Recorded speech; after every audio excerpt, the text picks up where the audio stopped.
而家泰巴斯領導西甲聯盟咧，你背後嘅理念咧可能好偉大，但係坦白講，你搏嘅鋪啫，搏輸咗，唔該你參考蘇超啦，而家睇都冇人睇噶啦。哇，丁偉傑，我知道國王杯好大紛爭，你講到咁鬼遠嘅，記唔記得格拉斯哥流浪同些路迪啦，曾經想去啦投靠英超，結果失敗，結果而家蘇超冇人睇，呢兩隊波咧亦都家道中落。你計佢歐洲都唔知排到第幾級啊！阿茂都知咧，泰巴斯咧搞完皇馬搞巴塞好公道㗎，你一鋪我一鋪，梅花間竹咁㗎。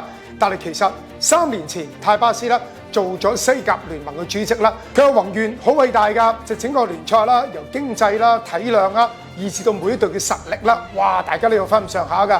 但係弱隊好弱啊嘛，要點咧？就剝削皇馬、巴塞，甚至啲咁多馬體會嘅利益啦，去幫一啲弱隊。但到而家坦白講冇成績㗎，就反而啦七國咁亂，由最老土咧就搞下啦，大家好似有私怨咁㗎。但係知道啦，巴塞自己啲槓桿咧又唔生性喎。嗱，丹尼奧莫嗰單嘢咧仲打緊官司㗎。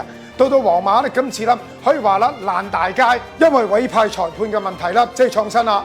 西甲聯盟嗰邊啦，開咗個啦為裁判舉行嘅記者會，而皇馬啦乜嘢最後都唔參加，賽前最後嘅練習記者會，所有嘅公關一律唔參加，你話幾肉酸啦？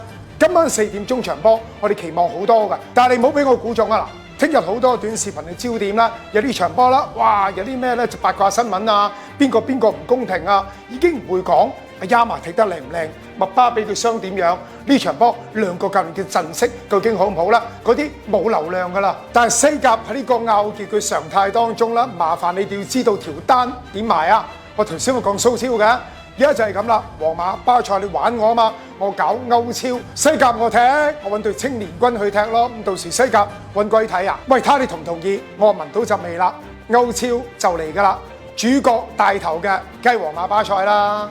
喂，今晚 Migu 講波，英超足總杯都有啊，喺呢度等你。